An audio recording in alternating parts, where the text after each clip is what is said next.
Assalamu alaikum.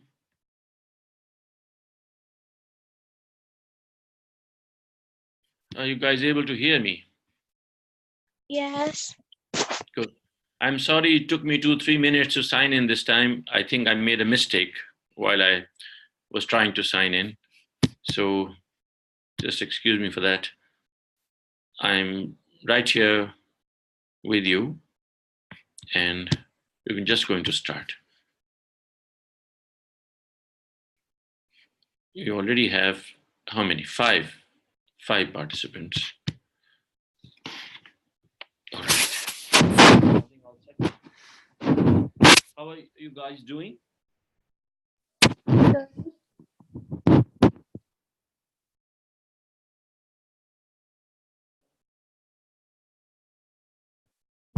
I'm sorry I could not take your call, but I got this feedback from some parents that there was some difficulty in catching up with the message. Why can't you hear me? I just made a conversation. I heard that people were listening to me.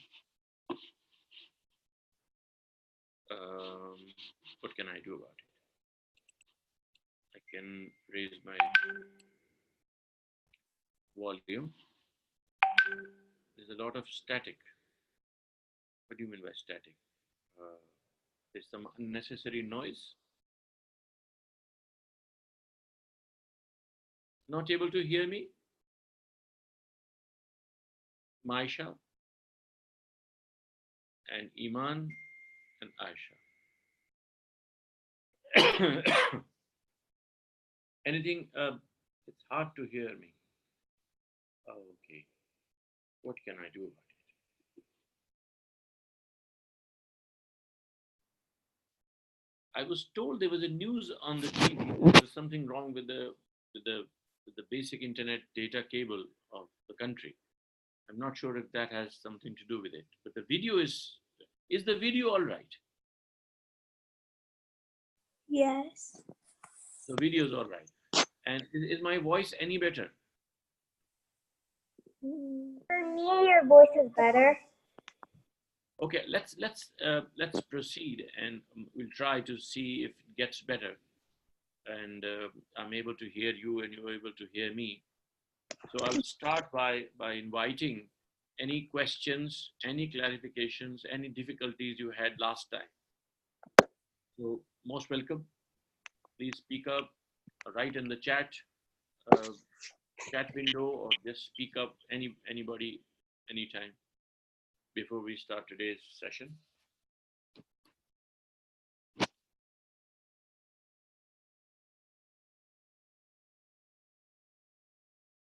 Do we have any questions?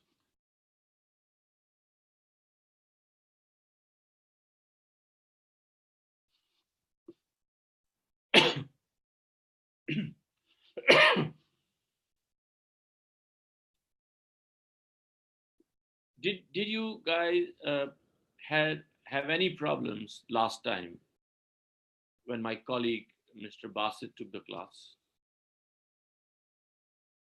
Were there any difficult areas? Not really. Right. Well, what was the topic?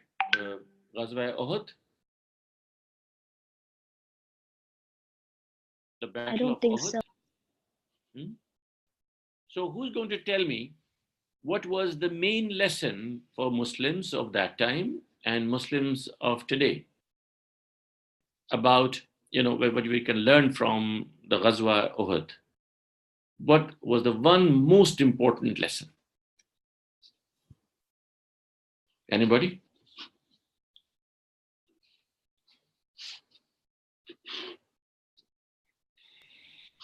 Can you repeat the question? What was the most important lesson from the Battle of Uhud for the Muslims of that time, the Muslims of Prophet's time, and for the Muslims of today? What is the single most important, significant lesson that we could learn from Ghazwa Uhud?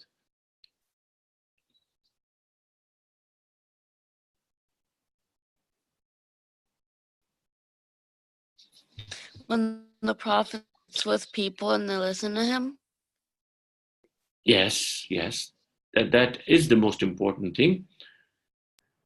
Believe in what the prophet said. Yes, the prophet said not to leave a particular place. Whatever happened, you had to stay there.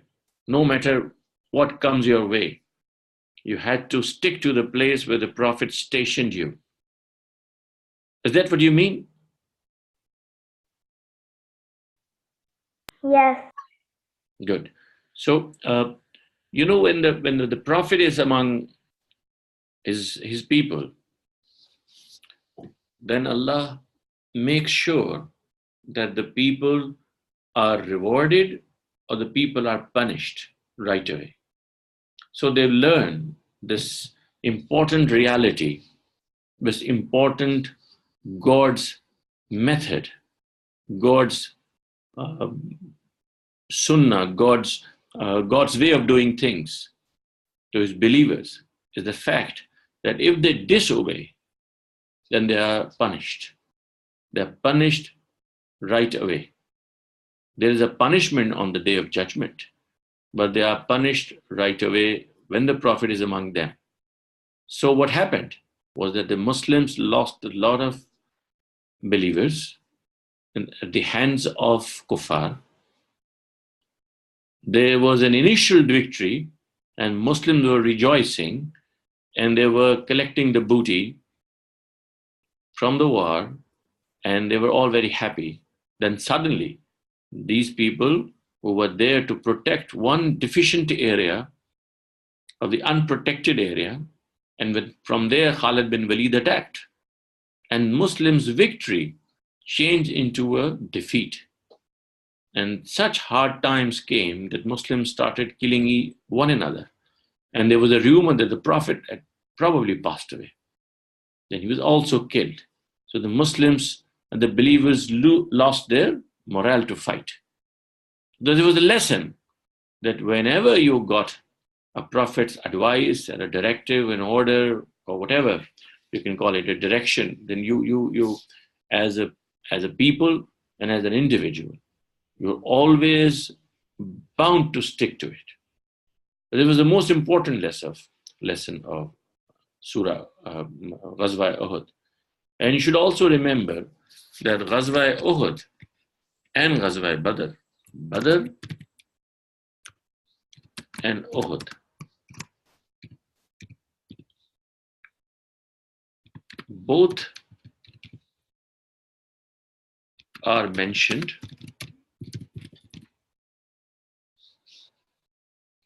in good detail. Where? Where are they mentioned? In the Quran. In the Quran. Which surah? Which surah tells us a few important things about Badr? Which surah was that? Which surah is that actually? It's important to note because when you read Quran, you read those verses and then you come to know that this is what God has to say. But what Quran says is the most authentic stuff. So Badr in Baqarah. Remember that. Okay?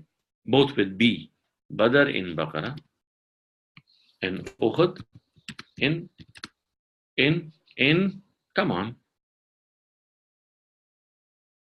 Which surah? Which surah comes after Baqarah? Which surah comes after Baqarah? Which is the first surah of Quran?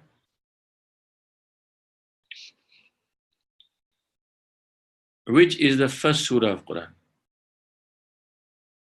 Musa? Surah Fatih. Yes, good. Which is the second surah? Surah Baqarah. Baqarah. And which is the third surah?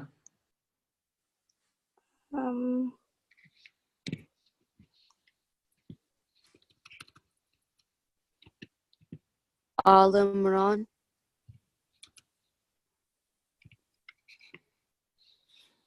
And who answered this question? Liba. Laiba. Thank you, Laiba. Mm-hmm. I'm glad that you almost always answer correctly. So Uhud has been described in Al Imran. Al Imran comes later. Baqarah comes first. Badr also comes first. Uhud is later in year 3 of Hijrah and is described in Al Imran. And there are a number of verses which tell Muslims how to behave when they are dealt with when they are a serious blow, like almost a defeat at the hands of kuffar. It is for them to realize what mistake they made and what serious mistake they made. It's all mentioned in Surah Baqarah. Maisha, you were saying you were lost last week. I didn't know what he was talking about. Belief? Do you want to discuss that? You raised a question, so made a comment. Should I stop and talk about this? No, I'm fine. Okay, you don't want to discuss that? Right. So I assume that whatever he taught last time was reasonably well accepted, and you understood that. And if there were any questions today or even afterwards, you're welcome to contact me through the WhatsApp group. I posted a message yesterday for you guys or for your parents to let me know if I can make a clarification about any difficulty you had or any other new question. But as I always say, you're more than welcome to ask any question anytime without even asking for any permission. So you can interrupt me and you can ask this question. Do we have Mariam in class today? Do we have Mariam Aziz? Mariam, are you with us today? I don't think we do. Mariam is not here. Was it Mariam's birthday last time?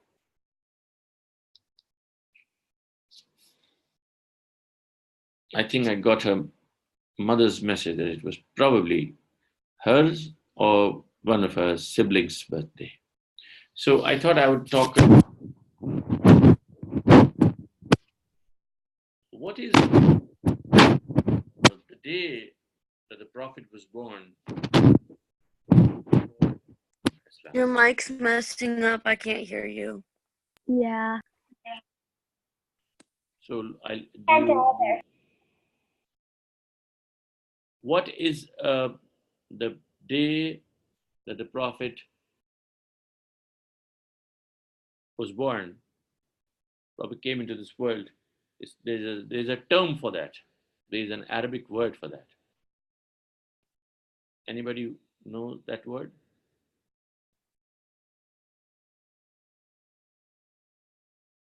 There is a national holiday in Muslim countries, especially in Pakistan. We call it Milad. You heard this word, Milad? I haven't heard of it. yes. Milad means birth. I haven't either. Okay. So it's good to know a new word. Milad means birth.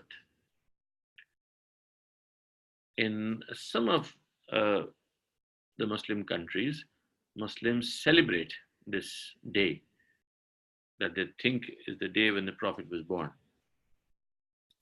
It's the 12th of Rabi ul Awwal, the Muslim month of Islamic month of Rabiul Awwal, is the date when they think the Prophet came into this world. So they think this is a day to celebrate.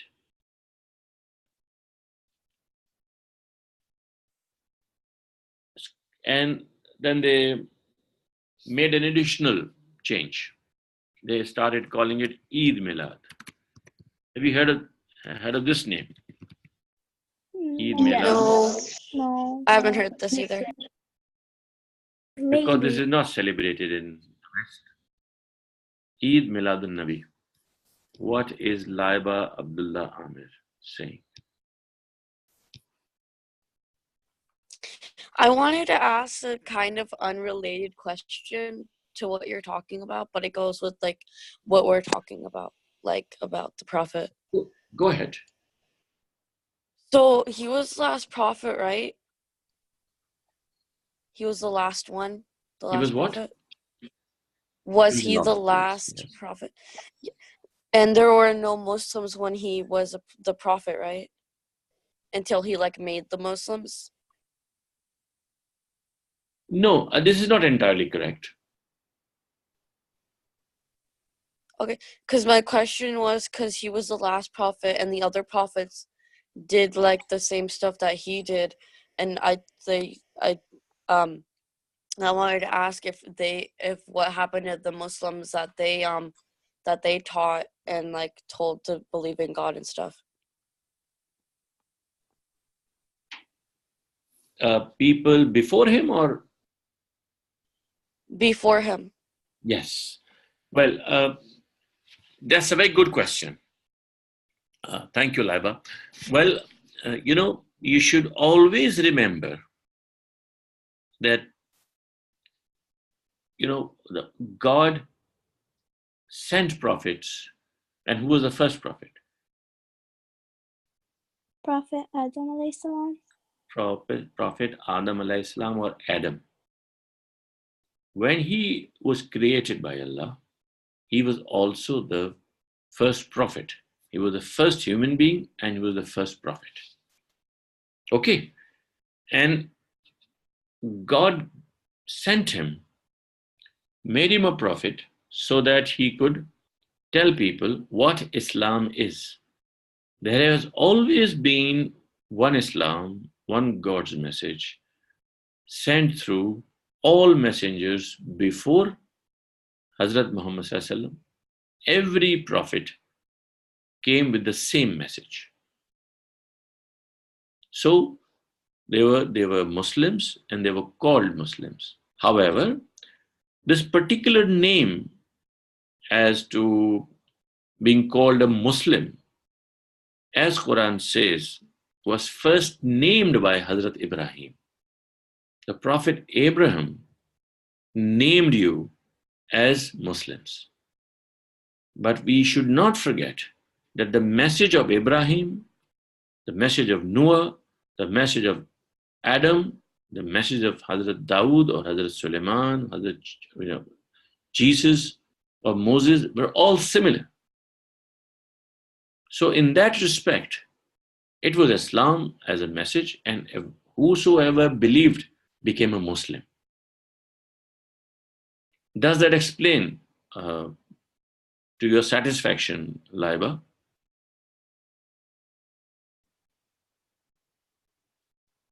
No, my question was what happened to them? What happened to who? Like the Muslims Before that him? the other prophets taught. Yeah, the Muslims before him. Well, Because they don't talk. Well, there were people who denied the prophets and God punished them. And there were people who accepted and they carried on and God rewarded them. And there were prophets who were not Rasuls. They were just ordinary prophets. So people, sometimes obeyed them, sometimes disobeyed them. So they were not annihilated. They were not killed. They were not punished.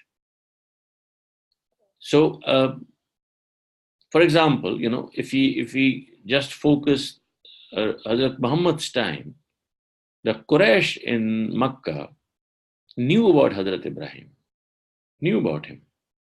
And they were not unaware of Hajj, on fasting, or namaz. But they did not have an authentic text They thought that there were people of book. People of book were the Jews and the Christians. So they thought they did not have a book coming from Hazrat Ibrahim. So as we know, they all survived. So God blessed them with Hazrat Muhammad Sallallahu Alaihi Wasallam as the last messenger, who was basically addressing Quraysh. And the Jewish people and the Christians were there. They were Muslims before Hazrat Muhammad Sallallahu Alaihi Wasallam. And there are Muslims after Hazrat Muhammad Sallallahu Alaihi Wasallam. So different fates were reported to, about the people who believed and people who did not believe, people who were punished, people who were not punished. You just got away with them. So does that answer your question? Yes. Good. Thank you. You're most welcome. So I was trying to tell you that the Prophet's birthday is called Milad in Arabic. But what I want to basically tell you is that birthday of the Prophet has nothing to do with the religion. It has nothing to do with Islam. You must always remember. Christians celebrate 25th of December as Christmas because they think that the Christ or the Jesus were born on the 25th of December. So they're celebrated. The Muslims also celebrating their Prophet's birthday, but they must know that this is not something to like a worshipping day or something to do with the basic religious teachings or Islam. But this you should know and remember. You should not say this is wrong, but you should understand that this is something not the core message of Islam relates to. Is that point clear? अस्सलाम वालेकुम मुनीर साहब, मैं आयशा की mother बात कर रही हूँ। जी जी। आपसे सिर्फ एक बात ये डिस्कस करनी थी कि इधर कनाडा में इनको सोशल स्टडीज की टेक्स्ट बुक में ये पढ़ाया जाता है कि जो मुस्लिम्स हैं वो मिलाद एज अ थर्ड ईद की तरह सेलिब्रेट करते हैं। और मेरा ख्याल है कि वो सूडान और इजिप्ट के किसी बच्चे के बारे में पढ़ाया जा रहा था, तो उसको बाकायदा के जैसे हम ईद पे ईदी देते हैं तो वो कहते हैं जी ईद मिलादुन नबी पे बच्चों को ईदी दी जाती है। जी जी। तो ये तो एक ओवरऑल मिसकॉन्सेप्शन है ना, सिर्फ हमारी पाकिस्तानी कम्युनिटी में तो नहीं है। आप ठीक कह रही हैं। मैंने यही बच्चों को बताने की कोशिश की है कि इसका इस्लाम से कोई ताल्लुक नहीं है। ये कोई ऐसी रिचुअल है जिसको इस्लाम में दाखिल कर दिया, एक तीसरी ईद बना दी गई। There is no third Eid in Islam, there are only two Eids. However, since such kind of things get into our culture so easily, so it's good to educate people. हम लोगों को ये चाहिए कि हम बच्चों को ये बताएं कि टेक्स्ट बुक में ये बात लिख दी है इसलिए कि लोग सेलिब्रेट करते हैं, लेकिन हमें बिल्कुल डिस्पैशनेटली गैर जज्बाती तरीके से बताना चाहिए, क्योंकि लोग हुजूर सल्लल्लाहु अलैहि वसल्लम के बारे में बहुत सेंसिटिव होते हैं। वो इतने सेंसिटिव होते हैं कि आप उनको अगर ये कहें कि ईद मिलाद नहीं मनानी चाहिए और मिलाद को ईद नहीं कहना चाहिए, ईद तो ईद उल फितर के नाम से होती है और ईद उल अजहा के नाम से होती है। छोटी ईद होती है, बड़ी ईद होती है, कुर्बानी वाली ईद होती है और रमज़ान वाली ईद होती है। उसके अलावा कोई ईद इस्लाम में नहीं है। तो इस वजह से बहुत प्यार के साथ सब लोगों को ये बात बतानी चाहिए। मैंने इसी वजह से, चूंकि किसी बच्ची की पिछले हफ्ते सालगिरह थी, तो सोचा कि मैं इस सालगिरह की इस बात को बयान कर दूं और शायद इससे मैं वाजे कर सकूं कि इस्लाम का इससे कोई ताल्लुक नहीं है, लेकिन लोगों को बुरा भला भी नहीं कहना चाहिए, इसलिए कि हुजूर सल्लल्लाहु अलैहि वसल्लम के बारे में लोग बहुत सेंसिटिव होते हैं। क्या मैं अपनी बात वाजे कर सका? جی بالکل. اور منیر صاحب آج کل ایک شب معراج کے حساب سے بہت میں پوسٹ دیکھ رہی تھی, تو میں نے غامدی صاحب کی ویڈیوز میں بھی دیکھا ہے, آپ نے بھی بچوں کو بتایا کہ نماز مسلمانوں پہ حضرت آدم علیہ السلام کے ٹائم سے مسلمان پڑھتے ہیں. جی جی. یہ جو شب معراج کے لیے اسپیسیفک ہے کہ حضرت عیسیٰ اور حضرت موسیٰ علیہ السلام نے حضور صلی اللہ علیہ وسلم کو نماز کی کاؤنٹ کم کروانے کے لیے واپس اللہ تعالیٰ کے پاس بھیجا تھا, تو یہ کیسے آپ اس کو ڈیفائن کریں گے؟ دیکھیں اس بارے میں یہ بچوں کے لیے تھوڑا بھاری ہو جائے گا, لیکن میں مختصر جواب آپ کو دے دیتا ہوں. دیکھیے ہم یہ مانتے ہیں کہ وہ رسول اللہ صلی اللہ علیہ وسلم کا ایک رویا تھا, یعنی وہ ایک خواب تھا. اس خواب میں بہت ساری دین کی حقیقتیں بیان کی گئی, اور چونکہ اس کے اندر یہ ذکر کیا گیا کہ دراصل اللہ کے بندوں کو ہر وقت خدا کو یاد کرنا چاہیے, تو شروع میں 50 نمازوں کا ذکر ہے. تو یہ اس سے سبق دیا گیا. آپ کو پتہ ہے نا کہ خواب کے اندر چیزیں سکھائی جاتی ہیں ایک میٹافور کے اندر, وہ ریئلسٹکلی نہیں دکھائی جاتی, آپ کو کنائے میں دکھائی جاتی ہیں, اشاروں میں دکھائی جاتی ہیں. اس وجہ سے اس میں یہ بتایا گیا کہ بہت زیادہ نماز, چونکہ مسلمان انسان بندے نہیں پڑھ سکتے, گو کہ ان سے ڈیمانڈ یہ ہوتی ہے کہ وہ اللہ کو ہر وقت یاد رکھیں, تو کم سے کم 5 نمازیں پڑھنی چاہیے. تو یہ اس کی انٹرپریٹیشن ہو سکتی ہے, وہ کوئی غلط بات نہیں ہے. یعنی وہ پورا اگر آپ معراج کا ذخیرہ جمع کریں نا جو اس پر روایات میں آتا ہے, تو وہ ایکسپلین ہو جاتا ہے اس طرح. اگر آپ اس کو ان ریالٹی لے لیں کہ نبی صلی اللہ علیہ وسلم کے ساتھ یہ ایکچولی ہوا, تو پھر بہت ساری چیزیں اس میں ایکسپلین نہیں ہوتی. آپ اگر غور سے غامدی صاحب کی چیزیں دیکھیں گی اور آپ پڑھیں گی ان کی کتاب بھی, تو کچھ واضح ہو جائے گی. لیکن یہ بچوں کے لیے ذرا تھوڑا سا مشکل ہو جائے گا. ابھی دیکھیے شب معراج تو گزر گئی, ابھی شب بارات آنے والی ہے اگلے ہفتے, وہ بھی مسلمانوں میں رائج ہے. آپ کے ہاں امریکہ میں یا جرمنی میں انگلینڈ میں تو نہ ہوتی ہو, لیکن پاکستان ہندوستان میں شب بارات منائی جاتی ہے بڑے شوق سے.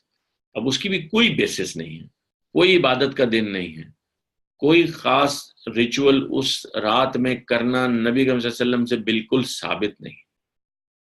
تو اس کو بھی سمجھ لیجئے, شب معراج اور شب بارات دونوں اسلام کا حصہ نہیں ہے. اس کا اسلام کی عبادات میں کوئی کردار نہیں. تو ہمارے ہاں لوگ بہت اہتمام سے مناتے ہیں, اسپیشل ارینجمنٹس, اور آپ کو پتہ ہے کہ یہاں تو پٹاخے وغیرہ یہ سب دھماکے یہ سب کچھ ہوتا ہے, اس کی کوئی ضرورت نہیں ہے. یہ بالکل اسلام کے مطابق نہیں ہے. ٹھیک ہے جی. تو ہم لوگوں نے بات کر لی. آج وہ بچی کون سی جس کو اردو میں خاص طور سے مجھے اس کو بتانا پڑتا ہے, اس کا نام مجھے بھول گیا کیا ہے. مریم آپ آ گئی ہیں کلاس میں, آپ کو میں اب دیکھ رہا ہوں. مریم آپ ہیں نا میرے ساتھ؟ Yes. کیا حال ہے مریم آپ کا؟ I'm good. How are you? I'm fine, alhamdulillah. Was it your birthday last week? No, my birthday is in December. Whose birthday was there?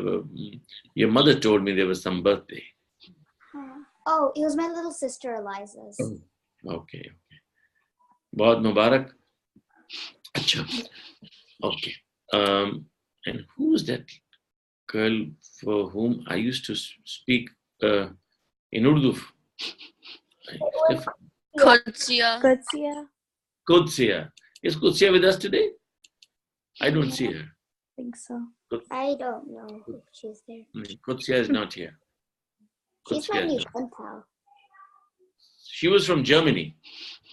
Yeah. Okay. Enough of Urdu, and now coming back to English. Milad. We talked about Milad, and we talked about Shab Barat and Shab Miraj. So any questions about these special days and nights? No. You got them? All right. We finished with Uhud and some important events that took place in Ghazwa Uhud. We discussed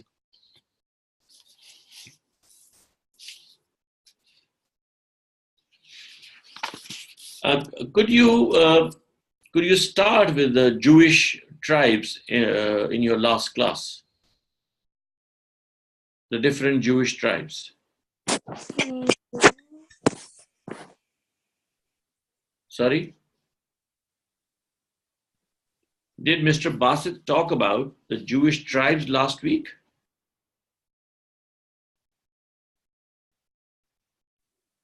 Yeah. Yes. So, what did you learn? How many tribes were there? 2. No, there were 3. There were 3 tribes. And the importance of these tribes was that they were supposed to stand by Muslims whenever Muslims were attacked. On the basis of the Misaq Medina, on the basis of the pledge of Medina. So I assume you know it. Wait, what were all 3 of the tribes called? There are 3 different names. Actually, I try to avoid the names because the names are difficult, but I can write those names. Number 1 was Banu. Banu means children. Like Al Imran, children of Israel. But Banu is also like children. Yeah.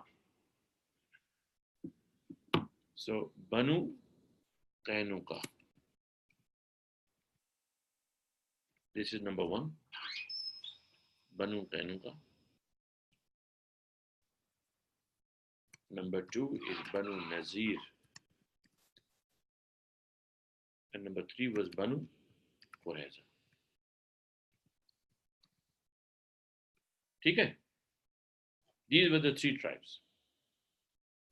Thank you. After Uhud, Muslims got a bit weak. They were almost beaten by Kuffar. So these Jewish tribes were approached by Quraysh and they were asked to dissociate themselves and not support Muslims of Medina. They thought Muslims had become weaker. So the ruler, who was the ruler of Medina? Who was the ruler of Medina? The prophet, The because he prophet was was like the ruler. trying to make peace and everything. Yes. So as soon as Muslims got this beating and a serious kind of a defeat, the Jewish people who thought they should have been the rulers, although they were not in majority, they were in minority, but they were strong financially and politically. They were strong. And the Arabs of Medina, or the believers in Medina, or the 2 different tribes, the most important 2 tribes were, I mentioned their names also. The larger name of those, they all covered, all Muslims were covered in the name of Ansar. Okay? Ansar were the helpers. So Ansar were divided into many tribes. The 2 most important tribes were Aus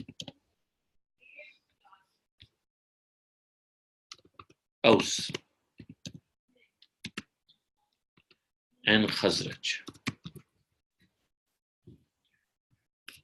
Although Aus and Khazraj were Muslims, I mean, plenty of them were Muslims, but politically they were not as strong and they were not as cunning like the Jewish people.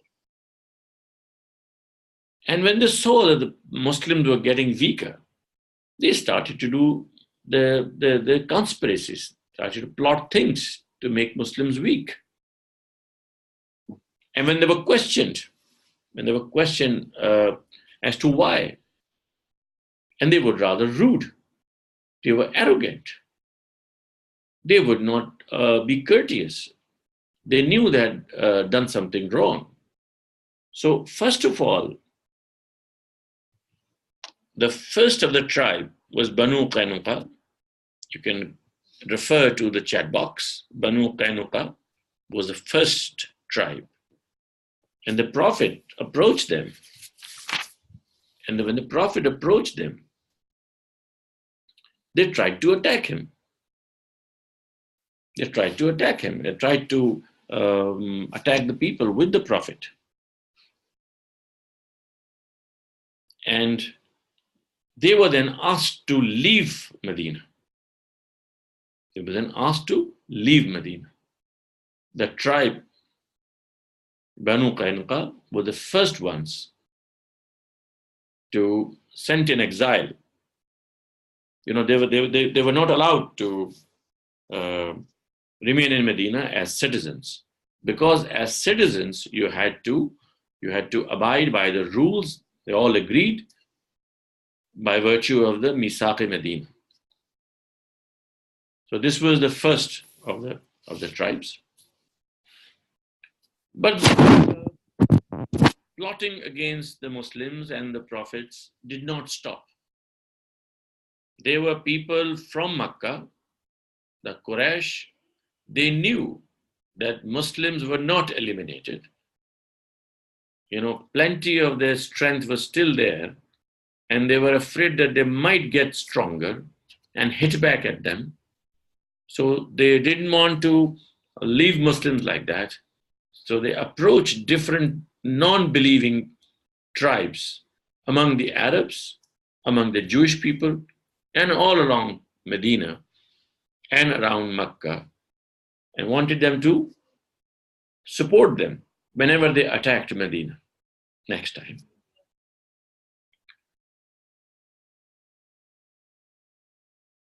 There were some people seriously damage, conspire, and do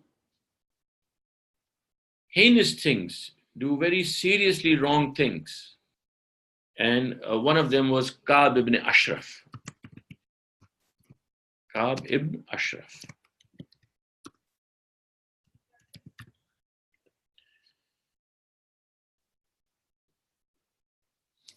So it is reported that people like Ka'b ibn Ashraf and some of other people who belong to different tribes were assassinated by, they were punished by the Prophet.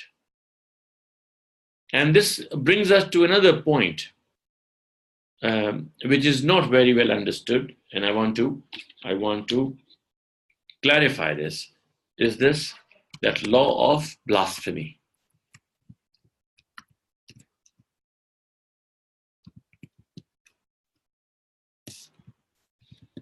What is blasphemy?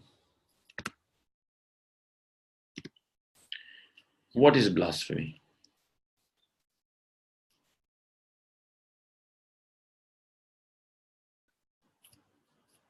Laiba?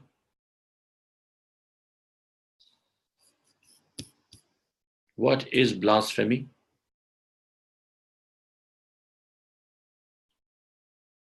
Laiba, you always help us. Come on. Are you able to hear me? Or are you guys with me? Yes.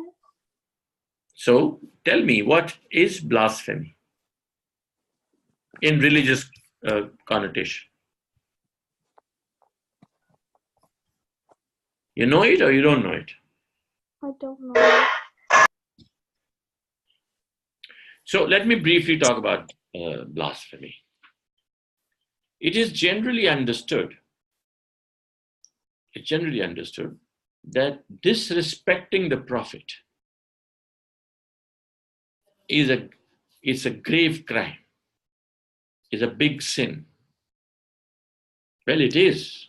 It is indeed a big sin. disrespecting the Prophet, being a Muslim, is a great sin. When you disrespect the Prophet, it means that you do not believe in him.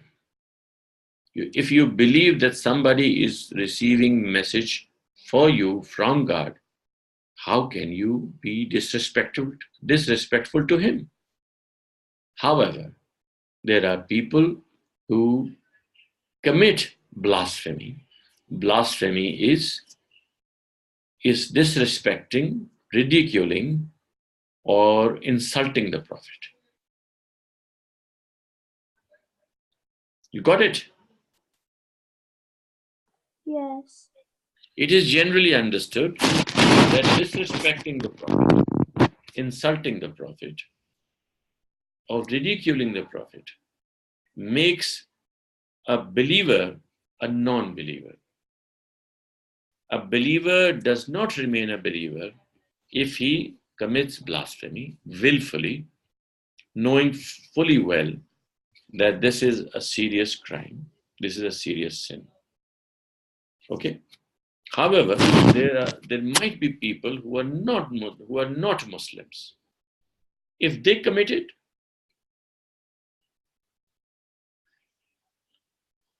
is it a different thing? Yes, it should be.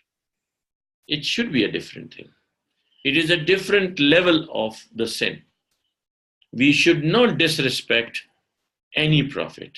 We should not disrespect even the idols, the people who believe and and worship the idols. We should not disrespect anybody's deities. There are persons, there are respected deities, there are things, and there are statues, and there are idols that people believe. But we are not allowed to disrespect. We are not allowed to ridicule. We are not allowed to insult. Is that clear? So this is called blasphemy. But what I want to make very clear is the fact that there is no law to punish on the basis of blasphemy in Islam. This is a misconception. This is a wrong understanding. Prophet did not kill anybody, did not punish anybody who disrespected him. You remember when we were discussing the life of the Prophet in Makkah, there were multiple times that people teased him, they tortured him, they ran after him, they disrespected him. He never said anything to them except that he wanted to offer prayers to them. He wanted to do dua for them. So it is not right that anyone who commits blasphemy is to be punished by death, which is generally understood by Muslims. So I wanted to briefly talk about blasphemy. I'm hoping that you got this point clear. Understood?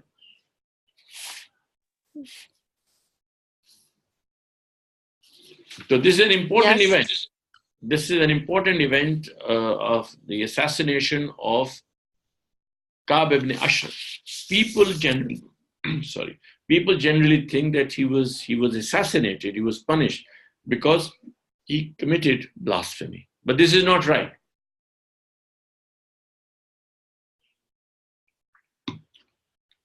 In fact, if you collect all the data about some of the deaths or the killings or some of the punishments given by the Prophet, it is going to be very clear to everyone who's a serious learner that this has nothing to do with blasphemy. This was actually a punishment by God. This was punishment by God for willfully denying the truth, the Prophet, and God's message. Like in the same way that people were assassinated in the Battle of Badr and Battle of Uhud. Denying the Prophet willfully and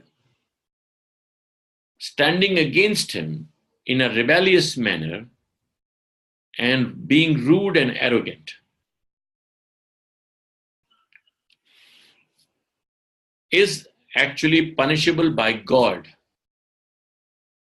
Do you understand the difference between blasphemy and denying God's message? They are two different things. Hope I made myself clear. The blasphemy, I briefly touched it, so that this is common misunderstanding should be removed.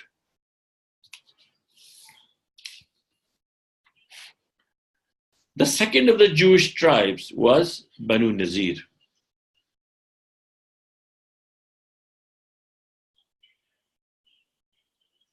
Banu Nazir wanted to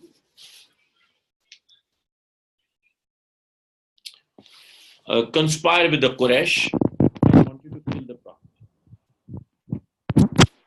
And they tried multiple times to organize a meeting so that the Prophet comes with some of his colleagues, and same number of colleagues and the participants came from the Jewish side. And the Prophet was then told by God that these people are very bad intentions of killing you. And then it was made evident that they actually conspired. Then the Prophet ordered his troops to siege, to create a siege. You understand what siege is?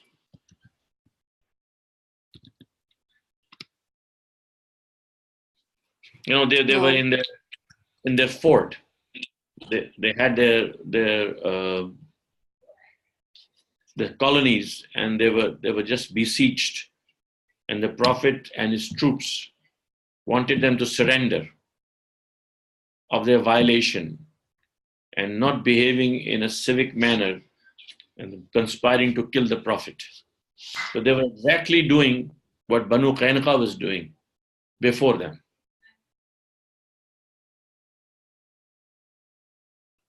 So this event of Banu Nazir is being discussed in Quran in Surah Hashr. Surah Hashr.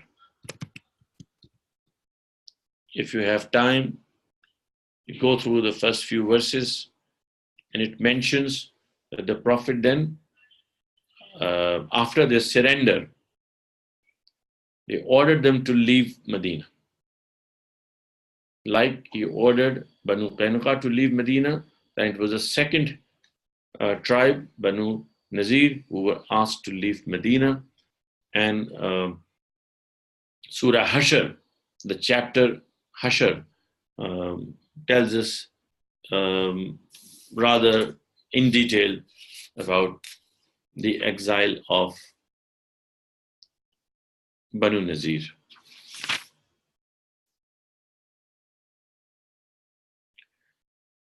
Banu Nazir were rather rich people, and when they left Medina, the people saw that they had plenty of stuff.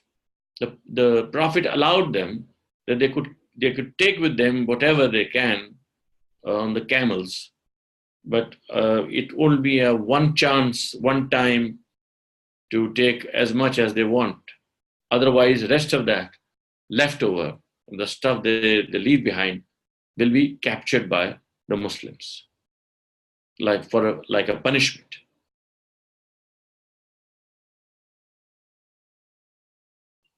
So it is mentioned that Muslims then got plenty of stuff when they left, which was fair.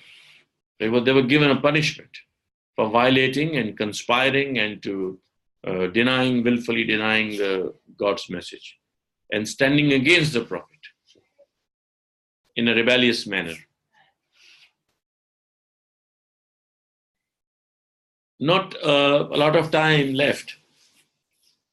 The next most important event is year 5. And we're going to talk about Ghazwa Ahzab.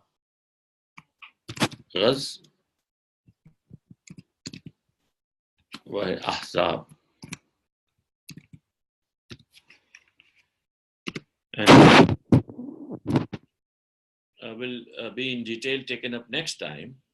But you must remember that Ghazwa Ahzab is being mentioned in detail in Surah Ahzab of the Quran. Okay? Surah Ahzab. We'll discuss in detail next time. But I'm here for any questions related to blasphemy, related to Uhud, related to the Jewish tribes, related to the Milad, related to Miraj Sharif and Shab-e Barat. I think we discussed these topics today, and I hope you were able to remember at least some of it. But to let you, before we leave, in 2 minutes, I want you to, never leave this most important factor,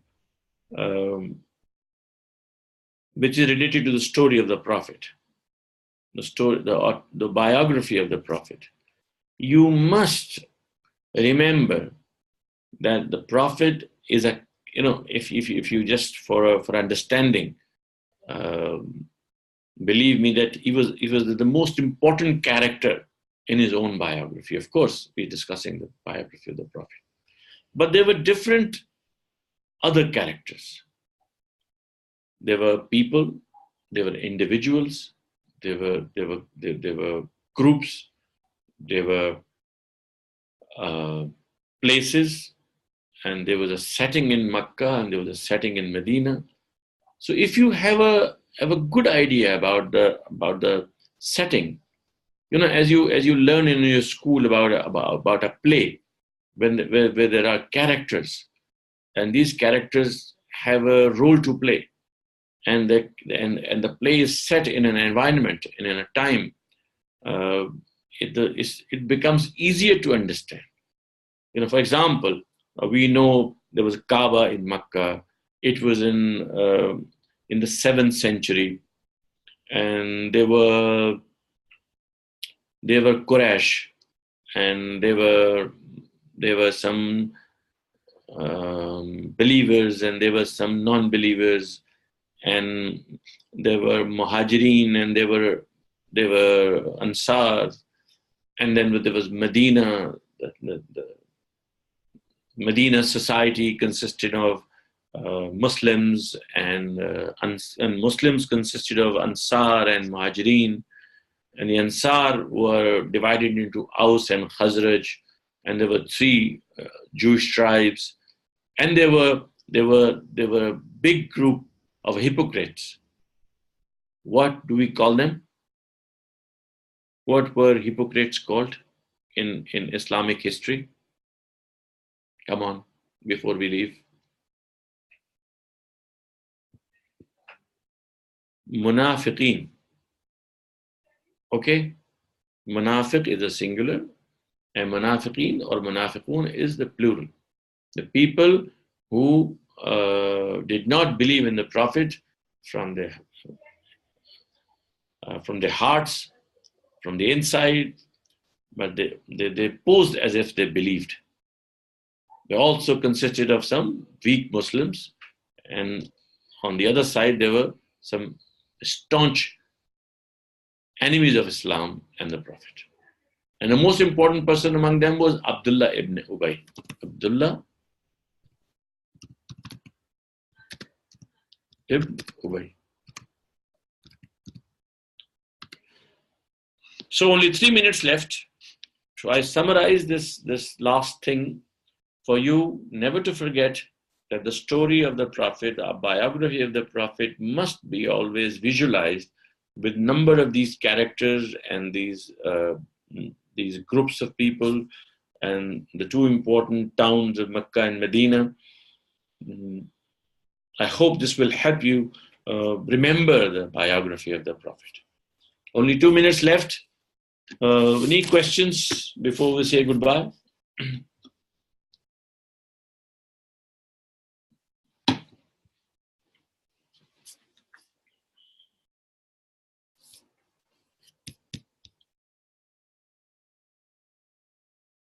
how can I believe that whatever I have said today is well absorbed, digested, understood?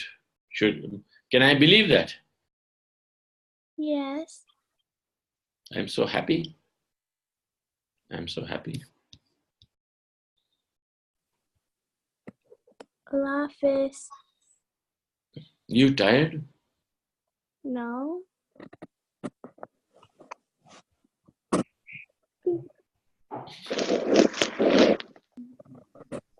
Allah Hafiz. Allah Hafiz. I think you all are now tired of listening. You know, I don't think I bored you that much. Did I? No. So with all my prayers and my love for all of you, Khuda Hafiz from here. Allah Hafiz. Khuda Hafiz. Allah Hafiz. Khuda Hafiz. It's the same. You say Khuda Hafiz, you say Allah Hello? Hafiz. Both mean the same. Hello? Yes, go ahead. Who's saying hello? Allah Hafiz. Allah Hafiz and Khuda I Hafiz. thought my both are mic- right. I thought my mic wasn't working. I just wanted to test it. Okay. Got you. Okay, Laiba. Everybody else. Khuda Hafiz. Allah Hafiz. Khuda Hafiz, beta. Okay. Khuda Hafiz.